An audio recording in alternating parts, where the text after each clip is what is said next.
सिंध अंदरि IG सिंध तरफ़ां ऐं सिंध सरकार तरफ़ां जेके मंशियात जे हवाले सां सख़्तु अहकामात जारी कया विया आहिनि ऐं हुननि जो जेके अहकामात जारी कंदे उन्हनि चयो आहे त जेके बि पुलिस अमलो या पुलिस अफ़सरान जेके मुलविस हूंदा उन्हनि जे लाइ पिणु क्रैक डाउन कयो वेंदो। ताज़ो ई सागड़ में पिणु जेके आहिनि से इहा ई कार्रवाई ॾिसण में आई आहे। SSP खे जेको आहे सो मुअतल कयो आहे। इन हवाले सां असां सां हिन वक़्तु मौजूदु आहे DSP दौड़ हबीब रहमान लाचारी साहिबु। हुन सां असां ॻाल्हि ॿोल कंदासीं त हुन पंहिंजे तालुके अंदरि केतिरियूं कार्रवायूं कयूं आहिनि ऐं केतिरा जेके आहिनि से मंशियात फ़रोश पकिड़े केस दाख़िल कया। जी दादा अस्सलाम वालेकुम।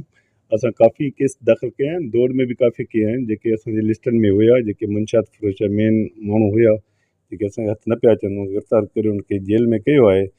सटमेल में कुछ इशू अचनि पिया, दोस्तनि कुछ निशानियूं कयूं, कुछ मां क्लिपिंग ॾिठियूं प्रेस जूं इन्हनि जूं।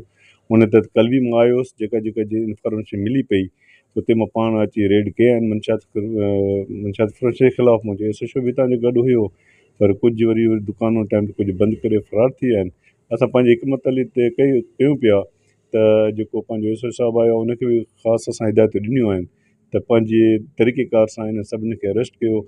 असांखे बाला हुसैन साहिबनि जो हुकुम मिलियो आहे, गवर्नमेंट ऑफ सिंध जो भी इहो ई पॉलिसी रही आहे त जेको मंशियात असां सभिनी लाइ हिकिड़ो नासूर आहे ऐं असां पंहिंजे लाइ भी नासूर आहे ऐं उनखे असां बिल्कुलु ज़ीरो टॉलरेंस ज़ीरो ई कंदासीं इंशाअल्लाह ताला। असांजी उमेद इहा आहे असां पब्लिक जे दोस्तनि खे भी इहा चवंदासीं, शहरियुनि खे भी इहो चवंदासीं असां हर वक़्तु हुन सां 24 कलाक गॾु आहियूं। असां मोबाइल नंबर भी असां सभिनी दोस्तनि खे ॾिना आहिनि। जेको भी अहिड़े गंदे कम में मुलविस आहे इंशाअल्लाह ताला उनखे अरेस्ट करे गिरफ़्तार करे जेलनि जे सलाखनि में मोकिलींदासीं ऐं इहा ई कोशिशि कंदासीं त हीअ शइ हिन सिंध खे भी असां पाक कयूं ऐं इन जेका गंदी बीमारी आहे मंशियात जी इनखे ख़तमु कयूं।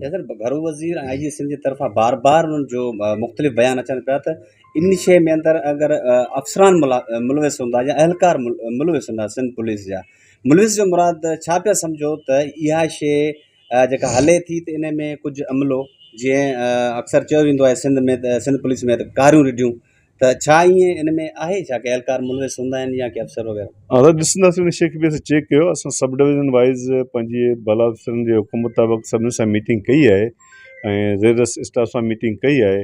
इहे वाज़े उन्हनि खे हिदायतूं ॾिनियूं आहिनि त जेकॾहिं तव्हां इन शयुनि में मुलविस निकितो या हूंदो त असां पंहिंजे बाला अफ़सरनि खे रिपोर्टूं ॾींदे वेंदासीं ऐं उनजे ख़िलाफ़ु सख़्तु एक्शन वरितो वेंदो।